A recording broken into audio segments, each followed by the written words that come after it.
Irán acapara los titulares del mundo, amenazas de guerra, alianzas ocultas, ambiciones nucleares. Pero lo que casi nadie sabe es que su historia ya fue escrita hace miles de años. No en documentos secretos ni en manuscritos antiguos, sino en la Biblia. Sí, Irán, bajo su antiguo nombre, Persia, aparece desde el Génesis hasta el Apocalipsis. No solo se revela su origen, también su destino final. Un destino que culmina en una de las profecías más oscuras y temidas de todos los tiempos, la guerra de Gog y Magog. Una coalición profética que se levantará contra Israel en los últimos días. Pero antes de ser enemigo, Persia fue aliado. Fue el imperio escogido por Dios para liberar a su pueblo, reconstruir el templo y cumplir las visiones del profeta Daniel. ¿Cómo puede una misma nación pasar de ser instrumento de redención a convertirse en símbolo del juicio final? Quédate hasta el final, porque hoy vas a descubrir una verdad poderosa, misteriosa y quizás incómoda. El verdadero papel de Irán en el plan de Dios, desde el principio hasta el fin. El origen de Persia, el primer mapa de las naciones. Todo comienza, en los albores de la historia humana, cuando las aguas del gran diluvio se retiran y la tierra vuelve a respirar. Desde las páginas del Génesis, emerge una nueva humanidad. Dios le da al mundo un nuevo comienzo, y con él, el nacimiento de las primeras naciones. Solo 8 almas sobreviven, Noé y su familia. De sus 3 hijos, Sem, Cam y Jafet, surgirán los linajes que poblarán el planeta. En el capítulo 10 del Génesis, se revela un mapa asombroso, el primer mapa étnico de la humanidad. Leemos. Estas son las generaciones de los hijos de Noé, Sem, Cam y Jafet, a quienes nacieron hijos después del diluvio, cada uno según su lengua, conforme a sus familias, en sus naciones. Y es aquí donde se trazan los orígenes del antiguo imperio persa. 2 nombres resplandecen en este linaje, Madai y Elam. Madai, hijo de Jafet, es el padre de los medos, un pueblo forjado en las duras montañas del norte, donde hoy se alza Irán. Guerreros, resistentes, organizados en clanes, estos montañeses eran conocidos por su fortaleza indomable. De él proviene el espíritu firme y desafiante del norte iraní. Elam, por su parte, hijo de Sem, dio origen a los elamitas, establecidos en las fértiles tierras del suroeste de Irán, cerca del Golfo Pérsico. Y aunque sus inicios parecen discretos, su mención en la Biblia es impactante. En Génesis 14 estalla la primera gran guerra internacional de la historia bíblica. 4 reyes del oriente, entre ellos Kedorlaomer, rey de Elam, se levantan como una tormenta. Invaden Canaán, saquean ciudades, esclavizan pueblos y capturan a Lot, sobrino de Abraham. Pero entonces sucede lo impensable. Con solo 318 siervos entrenados, Abraham lanza una ofensiva nocturna. Contra todo pronóstico, derrota a los reyes del oriente, libera a los cautivos y humilla a las potencias invasoras. El mensaje fue claro y eterno, ningún imperio puede prevalecer contra el propósito de Dios. Pero Elam no desaparece. Ni su espíritu guerrero.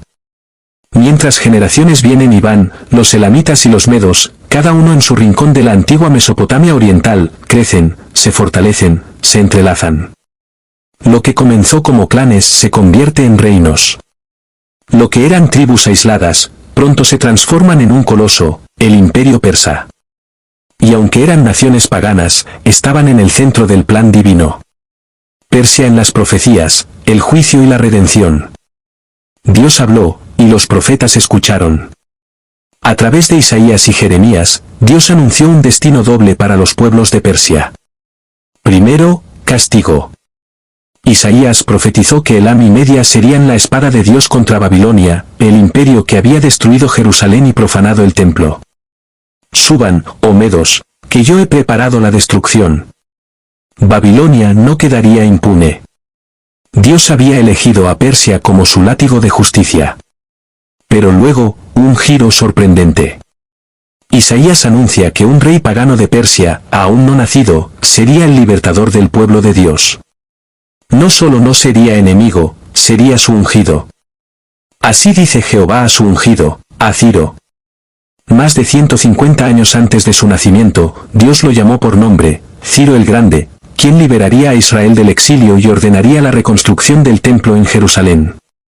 Y todo se cumplió, con una precisión profética que estremece. Persia en las profecías de Daniel. Mientras Persia se alzaba, imponente, conquistando territorios y acumulando poder, su destino ya estaba escrito. No por reyes ni generales, sino por el Dios del cielo. Lo reveló en sueños. Sueños tan poderosos, que cruzaron el tiempo y desafiaron imperios. ¿Y quién fue el primero en verlos? Un joven hebreo, arrancado de su hogar, esclavizado en una tierra extranjera, Daniel. Todo comenzó cuando las tropas de Nabucodonosor arrasaron Jerusalén. Las murallas cayeron. El templo, profanado. El pueblo, encadenado. Entre los cautivos, un adolescente. Sin ejército. Sin hogar. Sin libertad. Pero con algo que cambiaría la historia, favor divino. En medio del lujo corrupto de Babilonia, Daniel no se rindió. No se contaminó. Y por esa fidelidad inquebrantable, Dios lo eligió. Le entregó visiones que ningún otro humano había recibido. No eran simples sueños. Eran códigos celestiales. Mensajes que hablaban de reinos que aún no existían, de batallas invisibles, y de un imperio que reemplazaría a Babilonia, Persia. Desde el mismo corazón del imperio opresor, Daniel vio el futuro desplegarse ante sus ojos. Un nuevo poder surgiría. Una pieza clave en el plan divino. Y todo fue anunciado en sueños. La estatua de Nabucodonosor. Mientras Daniel servía en la corte del rey más poderoso de la tierra, algo ocurrió. Una noche, Nabucodonosor fue sacudido por un sueño aterrador. Una estatua colosal, de un esplendor abrumador y una amenaza indescriptible, se alzaba ante él. Su cabeza era de oro, su pecho de plata, sus piernas de hierro, y sus pies, una mezcla frágil de hierro y barro. El rey despertó sobresaltado. Atemorizado. Pero no buscaba una simple interpretación. Exigía que alguien revelara el sueño sin haberlo oído. Y cuando los sabios de Babilonia fallaron, la furia del rey se desató. Pero Dios ya tenía a su mensajero. Daniel, el joven hebreo, fue llevado ante el trono de Nabucodonosor. Rodeado por el esplendor y el temor de la corte, se presentó con la autoridad del cielo. Y lo imposible sucedió. Daniel describió el sueño, palabra por palabra. Y luego, pronunció una revelación que estremecería los cimientos del mundo. Tú, oh rey, eres la cabeza de oro. Pero después de ti se levantará otro reino, inferior al tuyo. Ese reino, representado por el pecho y los brazos de plata, no era una sola nación. Eran dos brazos, dos poderes que se unirían, los medos y los persas. Unidos, pero no iguales. Porque el brazo persa sería más fuerte, y reinaría. Dios había hablado. La caída de Babilonia era inevitable. Y el cumplimiento de esa palabra ya estaba en marcha. El cumplimiento, Ciro el Grande. Lejos de Babilonia, en las tierras montañosas de Persia, se alzaba un joven rey. Ciro. No era un conquistador común. Era el elegido. Anunciado siglos antes por el profeta Isaías, por nombre, como instrumento del propósito divino.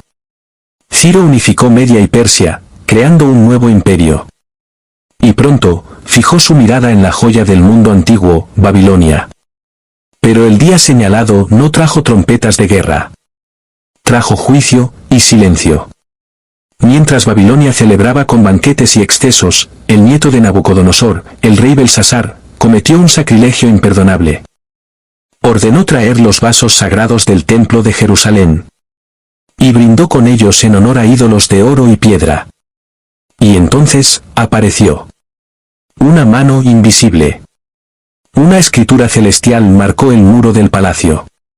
Mene, Mene, Tekel, Parsin. Nadie comprendía. Nadie, excepto Daniel. El profeta fue llamado. Y con voz firme, pronunció la sentencia. Dios ha contado tu reino, y le ha puesto fin. Será entregado a los medos y los persas. Y mientras esas palabras aún resonaban en el salón, las aguas del Éufrates ya no fluían. Ciro había desviado el río. Sus tropas marchaban silenciosas por el lecho seco. Las puertas de Babilonia abiertas por mano de Dios. Esa misma noche, Belsasar cayó. Y con él, el imperio de oro. La estatua de Nabucodonosor comenzaba a cumplirse. El reino de Persia se levantaba. Tal como Dios lo había mostrado, en sueños. La redención de Israel. Durante 70 años, el pueblo de Israel lloró en silencio junto a los ríos de Babilonia. Sus cánticos cesaron, su templo fue reducido a ruinas, y su esperanza parecía enterrada bajo los escombros del exilio. Pero entonces, lo imposible ocurrió. Un rey extranjero, pagano, ajeno al Dios de Israel, decretó su regreso. No solo les permitió volver. Financió la reconstrucción del templo. Respaldó a sus líderes. Y abrió las puertas del destino profetizado siglos antes. Zorobabel, heredero del linaje de David. Josué, el sumo sacerdote. Fueron enviados por decreto real, no como esclavos, sino como embajadores de un propósito divino. El lugar donde habitaba el nombre de Dios estaba a punto de renacer. Persia, el imperio que había conquistado naciones y derribado tronos, no destruyó a Israel. Lo restauró. La visión de las bestias. Pero Dios ya había revelado otra cara de Persia. Una más oscura. Más inquietante. Una visión, que estremecería la mente de Daniel. Desde el caos del mar, surgieron 4 bestias. La segunda, era un oso. Enorme. Feroz. Alzado de un lado. Con 3 costillas entre sus colmillos. Y una voz tronó desde el cielo. Levántate, y devora mucha carne. El oso representaba al imperio de Media y Persia. Pero estaba inclinado, porque Persia dominaría sobre Media. Las costillas, eran sus conquistas más temidas. Lidia, Babilonia, y Egipto. 3 reinos poderosos. Devorados por su hambre insaciable. Y así se cumplió. Primero Lidia, en Asia Menor. Luego Babilonia. Y finalmente, Egipto. Durante el reinado de Cambises II, hijo de Ciro, el ejército persa cruzó el desierto como una tormenta de acero y venció al faraón en la batalla de Pelusio. Egipto, el antiguo opresor de Israel, cayó ante el imperio persa. La tercera costilla fue arrancada. El carnero y el macho cabrío. Pero las visiones no habían terminado. Años después, mientras Daniel estaba junto al río Ulai, fue arrebatado por una nueva visión. Una aún más clara. Más precisa. Más aterradora. Apareció un carnero. Tenía 2 cuernos. Uno más alto que el otro, y el más alto creció después. El carnero embestía hacia el occidente, el norte y el sur. Nadie podía hacerle frente. Nadie podía detenerlo. Y la voz celestial habló de nuevo. El carnero que viste representa a los reyes de Media y Persia. Otra vez, Persia. No como restauradora, sino como bestia conquistadora. El cuerno más alto, Persia sobre Media. Una precisión escalofriante. Pero entonces, el viento del destino cambió. Desde el occidente, veloz como un relámpago, surgió un macho cabrío. Tenía un solo cuerno entre los ojos. Embistió al carnero con furia. Lo derribó. Lo aplastó. El siguiente imperio estaba en camino. Grecia. Con su rey, Alejandro Magno. Daniel no conocía su nombre. Pero vio con claridad lo que ningún historiador aún sabía. Que Persia, el imperio más vasto y glorioso que el mundo había visto, también caería. Pero ese día aún no había llegado. El esplendor de Persia. En su apogeo, Persia no era solo un imperio, era una leyenda viviente. Sus dominios se extendían desde las selvas de la India hasta los desiertos de Etiopía. Era el corazón palpitante del mundo antiguo. Y en sus días más gloriosos, el trono del rey Asuero fue establecido en la joya del imperio. Susa, la ciudad imperial, rodeada de jardines, columnas de mármol y tronos de oro. Una ciudad que sería testigo de un milagro inesperado.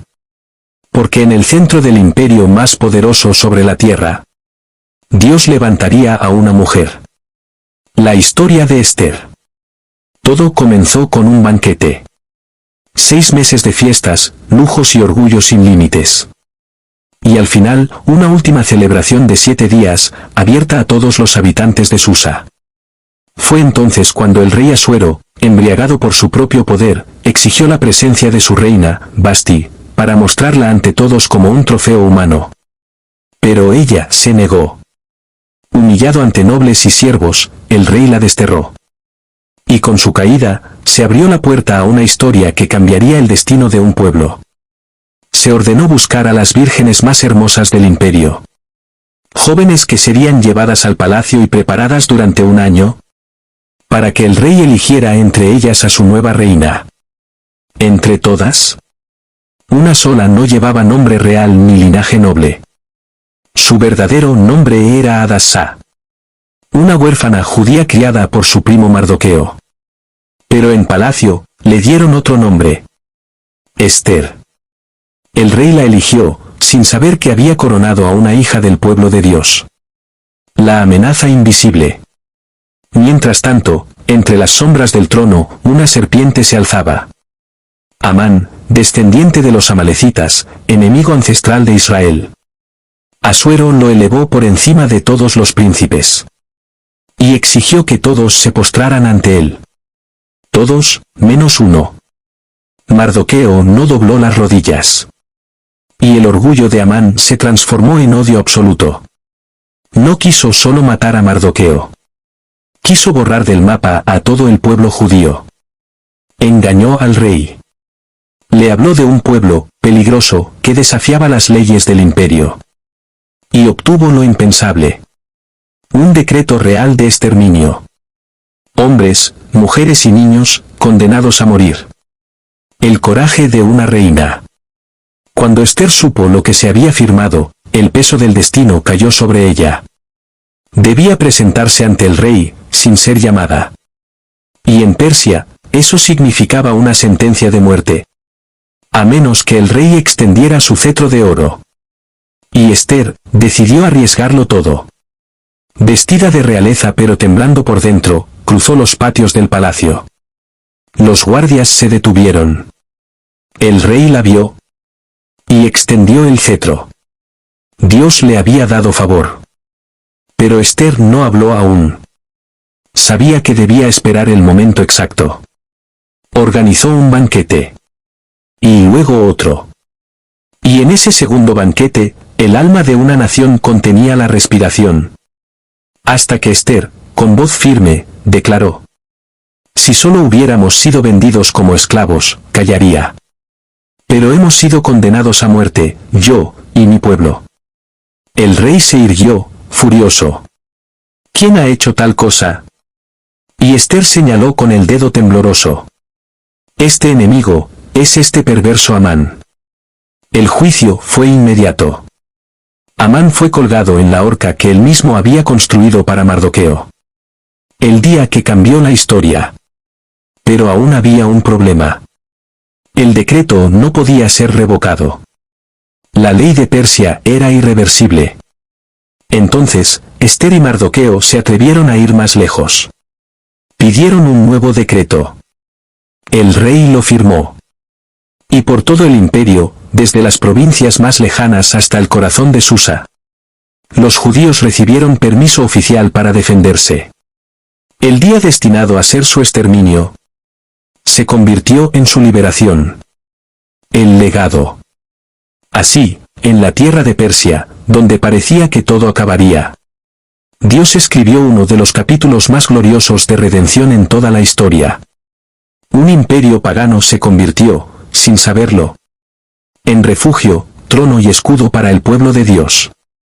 Y todo gracias a una mujer que estuvo dispuesta a morir, para que su pueblo pudiera vivir. Persia en el nacimiento de Jesús, el regreso del Oriente Eterno. Después del milagro en Susa, cuando una mujer cambió el destino de un imperio, Persia pareció desvanecerse de las páginas de la Biblia. Los imperios cayeron. Roma se alzó. Y durante siglos, Persia, la antigua gloria del Oriente, pareció quedar en silencio. Pero no fue olvido. Fue espera. Porque cuando el mundo entero contenía el aliento ante la llegada del Mesías, Persia volvió a aparecer. En el Evangelio de Mateo, leemos una escena que ha sido recitada millones de veces en pesebres y cantos, pero cuyo significado ha sido profundamente subestimado. Unos magos vinieron del oriente a Jerusalén, diciendo, ¿dónde está el rey de los judíos que ha nacido? Porque su estrella hemos visto en el oriente, y venimos a adorarle. ¿Quiénes eran estos hombres misteriosos que cruzaron desiertos siguiendo una estrella? La palabra griega es magoi. Sabios. Astrónomos. Sacerdotes del oriente. No eran reyes, como la tradición ha pintado. Eran algo más poderoso, guardianes de antiguas profecías. Maestros de los astros. Hombres que leían las señales del cielo, y también los secretos del pasado. Todo indica que venían de las tierras del antiguo imperio medo-persa, lo que hoy conocemos como Irán. Y no viajaban por curiosidad. Es muy posible que entre sus pergaminos estuviera el legado de un profeta que una vez sirvió en la corte de Persia, Daniel. Daniel no solo interpretó sueños. Él anunció el tiempo exacto del nacimiento del Mesías. 70 semanas proféticas que señalaban un momento. Una generación. Una estrella. Y cuando los magos la vieron, lo supieron, el Hijo había llegado. Entonces lo dejaron todo. Atravesaron el desierto. Cruzaron imperios. Y llegaron a Belén con 3 regalos que hablaron más fuerte que 1000 ejércitos. Oro, porque reconocían su realeza. Incienso, porque sabían que era divino. Mirra, porque sabían que iba a morir. Sin decir una palabra, proclamaron el misterio más profundo del universo. Ese niño era rey. Era Dios. Y sería el Cordero.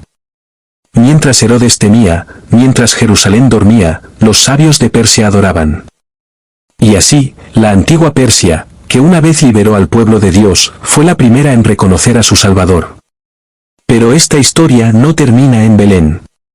Persia en el fin de los tiempos, deportadora de luz, a sombra de guerra. Porque la Biblia no solo revela el principio, también anuncia el final. Y Persia, también estará allí. En el libro del profeta Ezequiel, capítulo 38, se nos revela una visión escalofriante, una coalición de naciones se levantará contra Israel en los últimos días. Y uno de los primeros nombres que aparece es familiar. Persia, Cusifut estarán contigo. Sí. Persia. Irán. La misma tierra que un día fue instrumento de redención, ahora se unirá a la mayor alianza militar contra el pueblo restaurado de Dios. ¿Quiénes la acompañarán? Gog, de la tierra de Magog, un príncipe del norte, posiblemente Rusia o una potencia euroasiática. Cus, el antiguo reino de Nubia, hoy Sudán. Fut, probablemente Libia. Gomer y Togarma, regiones que apuntan a Turquía y el Cáucaso. Juntas, formarán una fuerza oscura. Un torbellino de guerra. Subirás como tempestad, como nublado para cubrir la tierra, dice la profecía. Pero no vencerán. Porque esta batalla provocará la intervención directa del cielo. Terremotos sacudirán la tierra. El fuego caerá del cielo. El juicio será ineludible. Y sabrán que yo soy Jehová. ¿Destrucción final o redención inesperada? ¿Será este el fin de Persia? El juicio está escrito. Pero la historia bíblica deja entrever algo sorprendente. Siglos antes, el profeta Jeremías escribió un pasaje casi olvidado. Aconteció palabra de Jehová acerca de Elam, yo quebraré el arco de Elam. Pero en los postreros días haré volver a los cautivos de Elam, dice Jehová. Elam, la raíz de Persia. El corazón antiguo de Irán. Primero juicio, pero luego, restauración. En medio del castigo, Dios deja abierta una grieta de luz.